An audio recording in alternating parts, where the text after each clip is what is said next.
All right.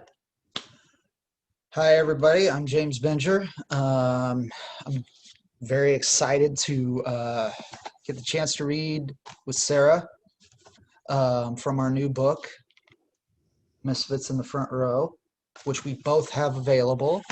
Um, we're gonna do a couple of short solo sets first, and then we'll dive right into the book. So I'm gonna introduce Sarah very quickly.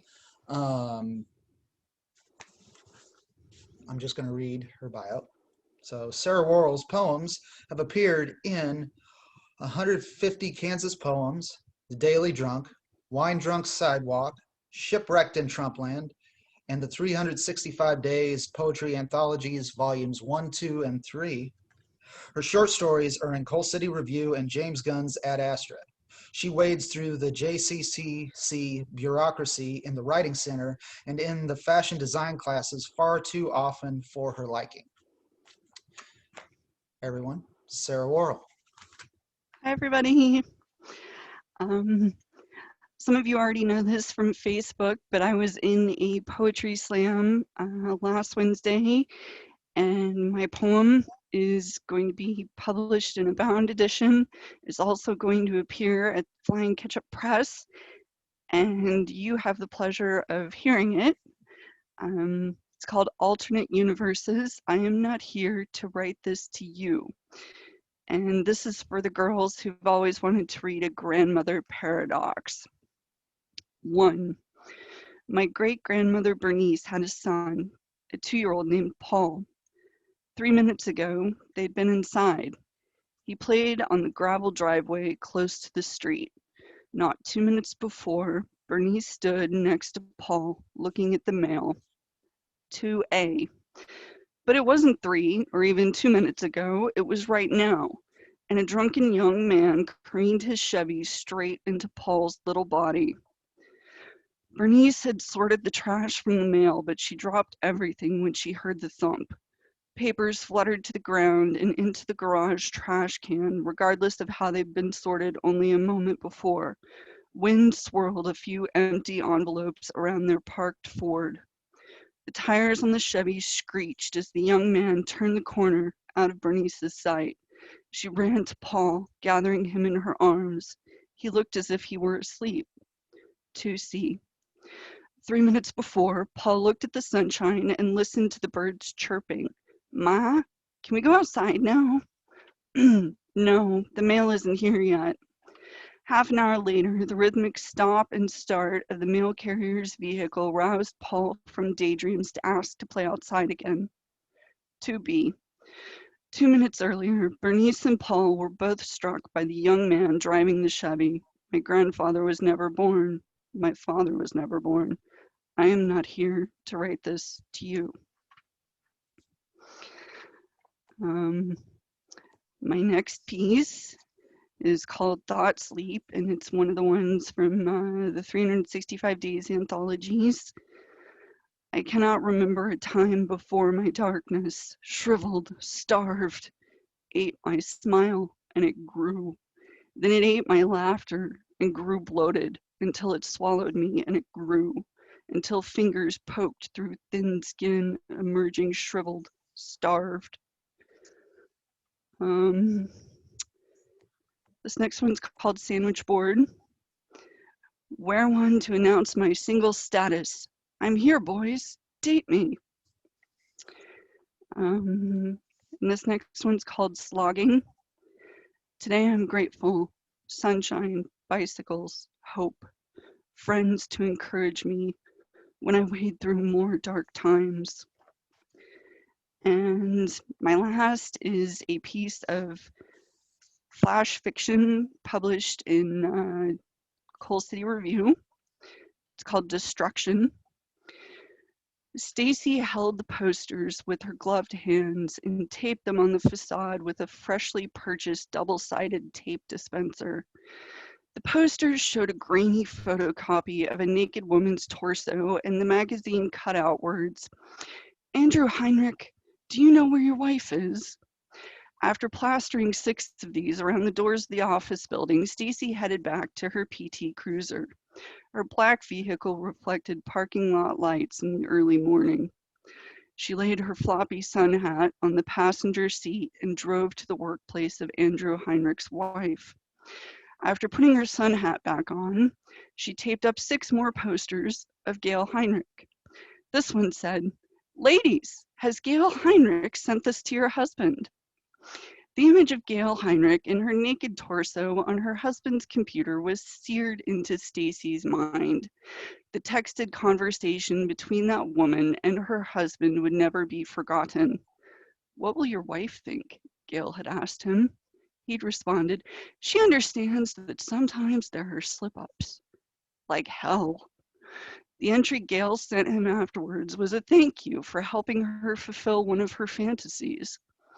Stacy didn't ever remember being so angry. The urge to destroy anything was nearly overwhelming. She told her husband to get out. He spent the next 2 hours doing laundry and packing up. She kept saying, "Get out." Before Josiah left, he asked if he could come back and do more laundry in a day or two. "Find a laundromat," she told him. "Not my problem. Get out." One more stop. The last 6 grainy posters showed the same picture of Gail Heinrich with her bleach blonde hair and solid inch of brown roots and weathered skin, along with the aforementioned naked torso, and said, "Josiah Feingold cheated with this." Stacy's hands trembled with adrenaline as she finished taping the posters around the front door of his workplace. She drove home, careful to go the speed limit. The phone rang. "Great, Josiah." "What?" she asked. "Andrew hung himself and Gail got fired. Hope you're happy."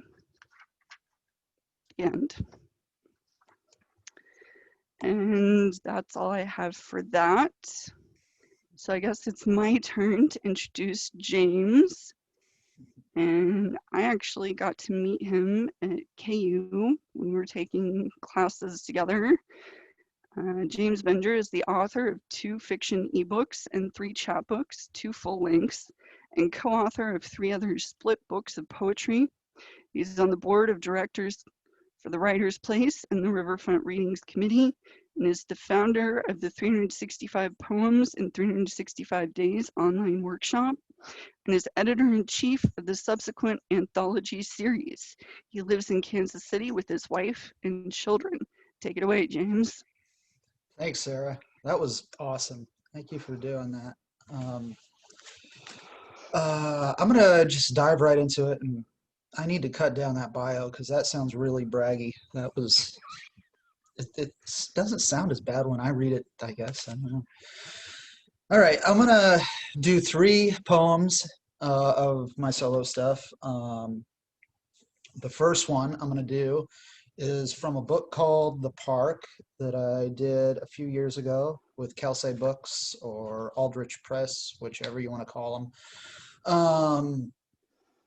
So I'm going to do 1 poem from that. It's called Down the Tracks. They're running down the tracks, just like her mom told them not to. You'll trip, get your foot caught in the ties, and that'll be all for you. They've lost track of how many times they've heard that horror story. Doesn't matter. They're way too young to be anything but invincible. She tells him she loves him, and he knows it and believes it and feels the same, but they're too young to really understand. They're best friends running down the tracks, hand in hand, just far enough away from the park that they can forget they live there. None of the monotonous, repetitive, depressing details can take this from them. With the wind in the pines and the rust on the rails and the dust on their shoes. She wants to wait for the moment their lungs, their legs will allow no more.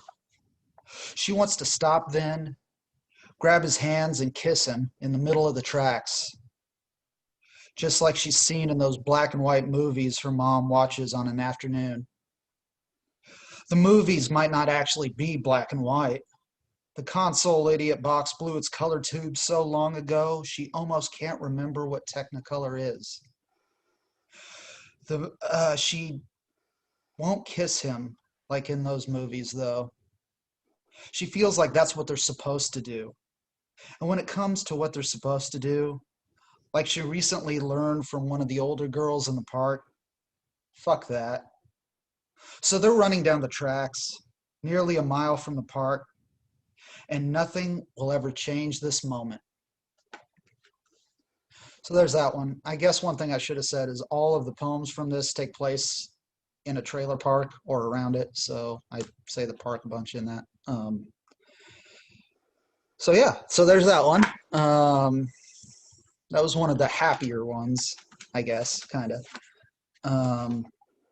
So last year, through Spartan Press, I did a book called From the Back, which is another themed kind of deal where it's all takes place in a bar.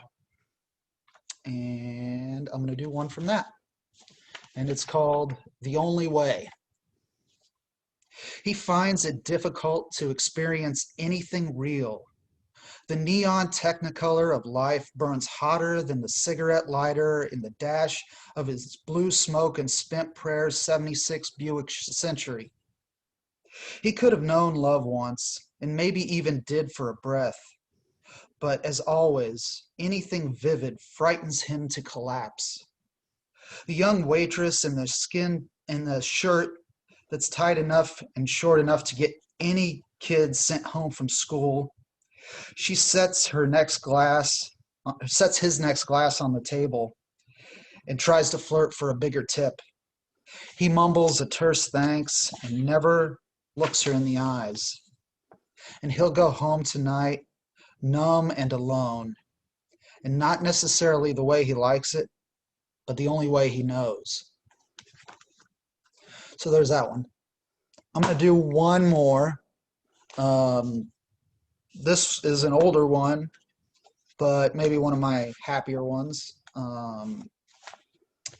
It got published in a few different places. I think one of them was 150 Kansas Poems, which is now called The Co-op, which I'm also a co-editor or a guest editor of. So send us your stuff. I'd like to read it.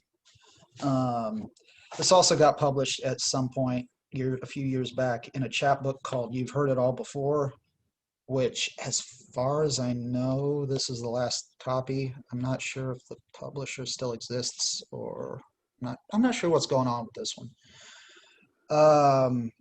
So maybe I'll do something with this poem again someday. It's called Stories. It's a little bit longer one, so bear with me, but it'll be my last one. Stories. I could tell you about the time we raced to the top of the water tower, bare legs and arms pumping up the cold, wet metal rungs of the ladder, its white paint coming off in patches, adhering to our palms or falling to the ground. And before we got to the top, we imagined from up there we'd be able to see the world, or at least the state line. But no matter where we stood around that sun-baked tank of drink, all we saw were fields, trailers, and someone's lost mangy dog hobbling down the gravel road that was more dirt than gravel.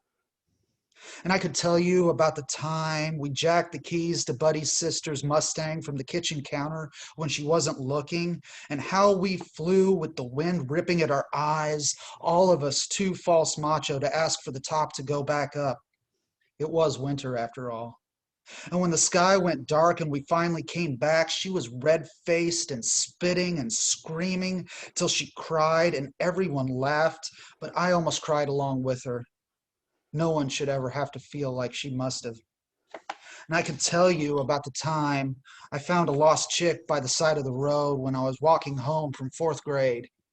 Her yellow fuzz still there, scared eyes above a scraped up, ravenous beak. I took her home and hid her under that sink that no one ever really used, and I named her and I fed her till the end. And I could tell you about the time that we shot our BB guns at anything that would yield to the tiny balls. down leaves and mulberries, soft moldering wood in the fire pit. We emptied fast food ketchup packets into the barrels so that when the BBs came out, they'd take the ketchup tube and make it look like blood spray or a food fight. And I could tell you about the time that that girl who sat behind me in seventh grade algebra, the one who always copied my homework, even though I was a D student, because otherwise she'd fail. I could tell you about the time she took my hand in the hallway between fourth and fifth hours and kissed me on the cheek, a tiny ring of wet warmth on my face, and I swear I could feel the flutter of an eyelash on my skin. And the next day, she was just gone from everywhere but my head. I could tell you about the time I pretended not to care, when everything was crashing down and insurmountable obstacles and towering doubts and negativity and pressure to just give in. But you pulled me back and righted my angle and reminded me that everything is temporary. Nothing is static. Pressure is only pressure because there is inevitable release. I could tell you any or all of these things, but you've heard all my stories before. So I'll just stand silently beside you and breathe in the next moment. So that's it for me. Thanks for bearing with me on that one. Cool. So I guess we'll just dive right into the next segment here. We're blowing right through this. I guess I'll just kind of introduce, I'll let Sarah talk about the book if she wants to, and I'll put that on my screen there, and then we'll go from there. So there's a poem that sort of explains how we were in a class together, and James impressed me with his prolificness. And finally, 10 years later, I asked him to do a project with me. So here we are. And we wrote Misfits in the front row for everyone who fell through the cracks and for everyone who wanted to be left alone. So I'm going to start by reading Senior Prank.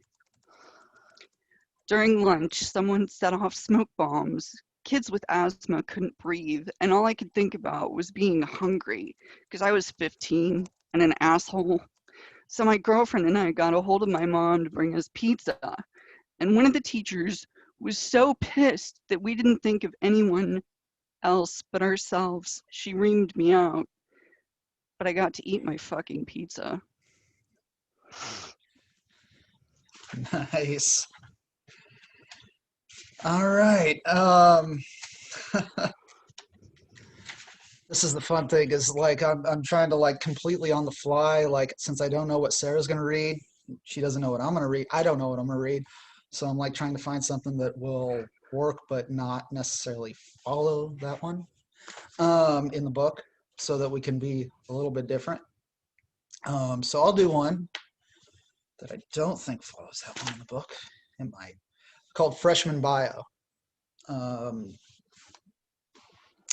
We had this bio teacher, was retiring mid-year, so he really didn't give much of a shit. He taught us okay and was certainly compassionate, but I can't say I learned a whole lot about biology. We were given frogs to dissect and pin and label, and I still got a B after turning my amphibian into a puppet and making him do that dance the frog in the old Warner Brothers cartoons did, which made my lab partner Cody shoot Fruitopia out of his nose. And the whole room smelled like formaldehyde and mediocrity. The stench would get in your nose and not leave for hours. I had lunch right after bio, and no matter how you doctored it, the bland, soggy rectangle pizza always smelled like how one would imagine a preserved pig fetus tasted. Freshman bio caused me to skip eating a lot of lunches. But Cody and I, we knew the words and most of the chords to nearly every Nirvana song, and we really didn't care. And our teacher was pretty lax, so maybe it wasn't that bad. Okay, so my next poem is called Hand-Me-Downs. We practiced sustainability before it was even part of the conversation. I wore the clothes the daughter of the bus driver had worn. One sweater in particular I adored, black with diamonds and rainbow shades, or maybe neon. I don't remember, but it was bold and beautiful and not cool. I like that one. Well, I like them all, but all right, I'll do one called Society. Somewhere between the health class video where that one girl vomited at the sight of afterbirth and the long, long speech from the vice principal about the evils of drugs, which he shot at us with his 2 packs a day breath and all those empties rolling around the bed of his truck. Somewhere between those, they had someone claiming to be a financial expert, and I'm not convinced she wasn't a rookie bank teller, come in and talk about the importance of balancing one's checkbook and making sure to get a credit card as soon as was legal, only to build the credit, of course. It was in an endless lecture of financial responsibility, which, if she was to be believed, was key to being a functioning part of society. Squirming in my thin wooden desk, I reflected on my parents' house, built in the 1930s, not originally equipped with a bathroom or electricity. That little green box, the banknote I would surely inherit. Thinking on that, I found society lacking. Falling off the grid never sounded more appealing, and I often fantasized about a life in the woods, just me and nature. It seemed to me all society ever gave anyone was a 2-pack-a-day habit, a truck bed full of empties, and some bloody jelly on the floor. My next is called Lunchtime Hurt. It was the week of the dance. Which one doesn't matter? And I borrowed one of my mom's dresses that made my tits look amazing. One of my friends asked if I was trying to get a date for the dance, so apparently my efforts were over the top obvious because it was one of my guy friends. I should have asked mom for permission to wear the dress. If she'd said no, she might have saved me from crying in the bathroom at lunchtime. Wow. Okay. See, the problem with this is I have to keep following you, and I kind of screwed myself on this deal. All right. English class, 1997. Josh's parents got him a cellular phone, but much like baseball caps and earrings on boys, it wasn't allowed in class. I was pretty sure Sam dug me, and she was cute in a hairspray queen sort of way, but she was regularly dickish to Joey, who was slow and socially awkward, but he was a nice enough guy. And Jared swore his sideburns were cooler than Elvis, and certainly cooler than me. Mr. W sat in front of the class and hit on all the girls in the front row who filled out their sweaters to his liking. Weird Larry pointed at me, said that long hair was a sin. Jared asked, "Well, what about Jesus?" Larry said, "Not my Jesus." Josh's cell rang. Mr. W gave me a C for a report on a book I didn't read, and I never found out what Sam looked like naked. That's that. This one's called Excused. If possible, from any and all school assemblies, because I don't do sports. I'm not friends with the jocks. So assemblies were always an exercise in boredom, celebrating athletes and their wins at the big game. Watching the cheerleaders, color guard, and band all celebrate and make much of sport when we were an academic institution, I thought. So when do we celebrate those? Oh, just once at graduation. Okay. I got stuck at a surprise assembly once. Couldn't get excused by my mom fast enough. It was about STDs and showed pictures of diseased organs that I can't make sense of even decades later, because at the time I had no idea what healthy male organs even looked like. And my friend S tried to keep me from looking when all I wanted was to figure out what was the frank, which were the beans, and what was wrong with the whole picture. Pretty sure that was the only assembly I wasn't bored at. Totally uncomfortable the entire time. All right. All right, I'm going to do one called Freedom. All right. I guess I should preface this with, if I didn't already, I was in high school in the 90s, and I didn't grow up around here. So if that in any way plays into this, I don't know. Freedom. For some strange reason, every once in a while, they'd give us a little respect, like we were adults, or like we were people. We're not the cows in the chute we so obviously were. Lunch hour was for leeway. The kids who stayed could go out in the courtyard, that grandiosely named few square yards of green surrounded by brick, cracked bird bath in the middle so they could smoke and look some approximation of cool. The rest of us, they'd let us go as far as across the streets, either of them. So we had a choice between a mom and pop pizza place, which meant you had to cross a busy road, cars for hours, and whatever the speed limit, no one cared, and especially not us when we finally got our licenses. Or a tiny gas station where we only had to cross one cracked lane, and they had beer and they didn't card. We came back, bad breath and buzzed almost every day. Dad worked in the factory across the wire fence from the school. One day, one of his coworkers got busted for meth, and there was a talk about not letting the students leave campus at lunch anymore. But we moved at the end of the semester, so I don't know how that one turned out. That's it.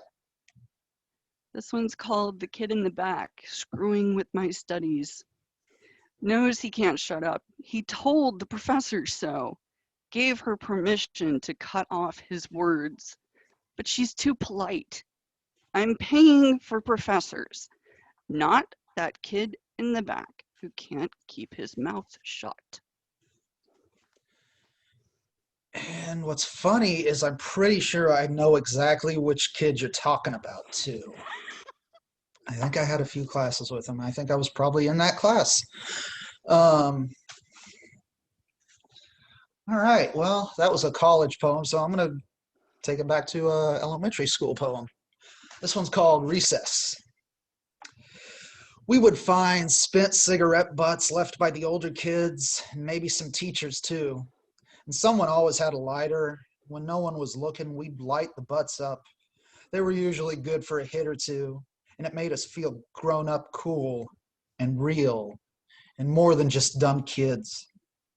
Once we found a discarded fast food Batman toy, and we chucked it into the wastewater pit, and watching it sink, we pretended it was Jack Nicholson. Those were the hot days when the sweat mingled with blood and the dust and gravel of the dugout. But we never thought much of it because the sun always screamed the scorching promise of tomorrow.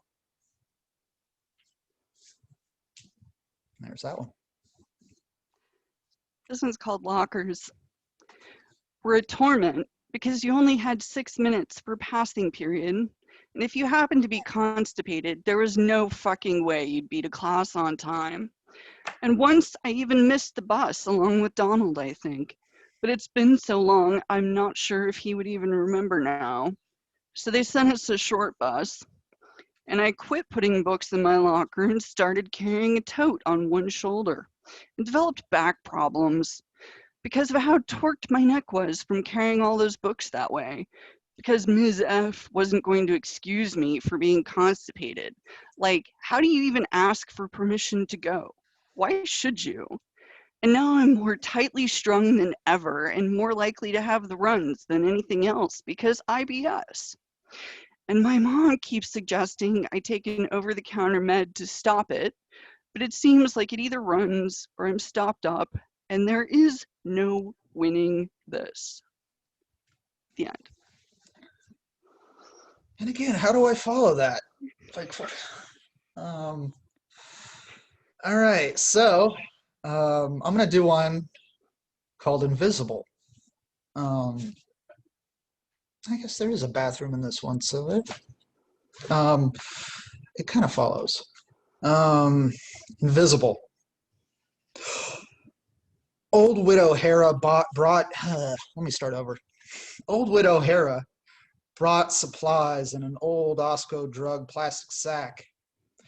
Picking my pipe cleaners and colors of construction paper and whatnot, I wondered if Nancy Reagan was all just say no and she was in bed with the president. Why would a company put drug right on the bag? And how does an old doddering teacher get away with bringing a sack that says drugs on it to a room full of kids? I was thinking these things back at my desk, rounded scissors and weirdly disconcerting paste pot, what with the cow head on the label, cartoon representation of what the paste used to be. I was thinking these things as Hera said stuff about never go anywhere without a grown-up. And I absentmindedly punched a staple into my thumb. The pain was immediate and hot, but what was more was the fear, wondering how much trouble I would get in for being so careless. As she was up there, her speech going on and on and on, while scissors scratched paper, I snuck to the bathroom. There in the silence, down the hall, I stuck the little bit of staple that was outside the skin between my teeth and pulled. Spitting the bloody thing into the sink and wrapping my thumb in a scratchy paper towel, I wonder what kind of hell I'd be in, leaving the room without a grown-up or even permission. I got back and got to my seat. No one had noticed. And that was the first time I was glad I was invisible. So this one is about not being invisible. It's called Good Intentions. Sat in the back of the bus for the first time in grade school, not knowing it was the bully's seat, and he wasn't pleased, saying so with much cursing. Being a prudish Christian, I told him that he shouldn't talk like that, and found myself abandoning all those good intentions just a few years later. Yeah. I was going to say some smart ass thing, but I'm keeping it to myself. All right. I'm going to do one called Near Miss. I've been deciding whether I was going to do this one or not. This is one that I almost kept out of the book.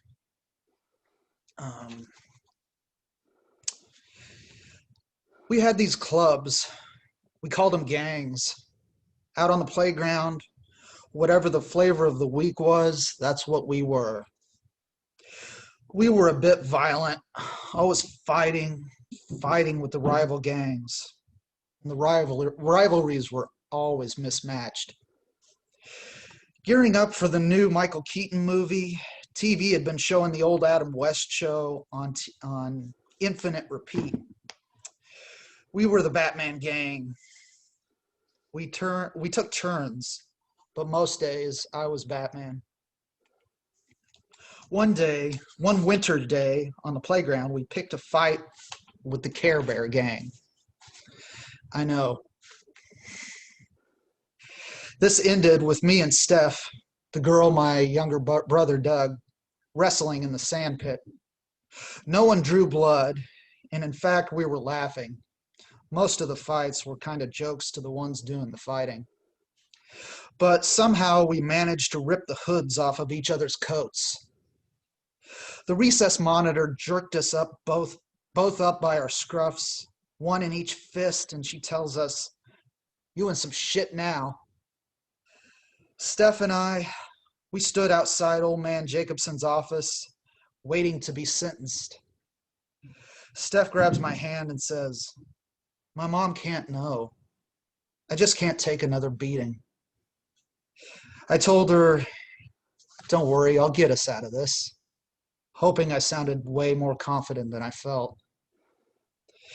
Terry, the blonde upperclassman who lived in the trailer down the road from our place, he walked out of the office with a shit-eating grin, but he was rubbing his blue-jeaned ass. Jacobson shouts from the open door, "Get in here, you two." We go in, and I close the door behind us. The paddle on the wall is still swinging from its nail. The principal stares at us. "Well, why are you here?" Steph and I, we hold up our coats in concert. He puts his head in his hands and says, "Jesus, I don't have the energy for this. Recess is almost over. Just go to class." Steph and I knew we dodged a bullet and should be skipping, but we walked in silence to the other side of the school holding hands. Her fingers were trembling. There's that.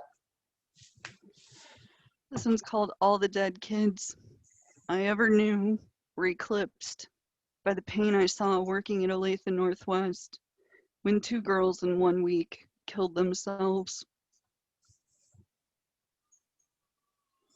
All right. Let's see. I was going to do one, and now I'm like, well, I have to do a lighter one now. I can't follow that with more darkness. Okay, sure. I was going to do a different one, and that one was also really dark, so I'm going to no.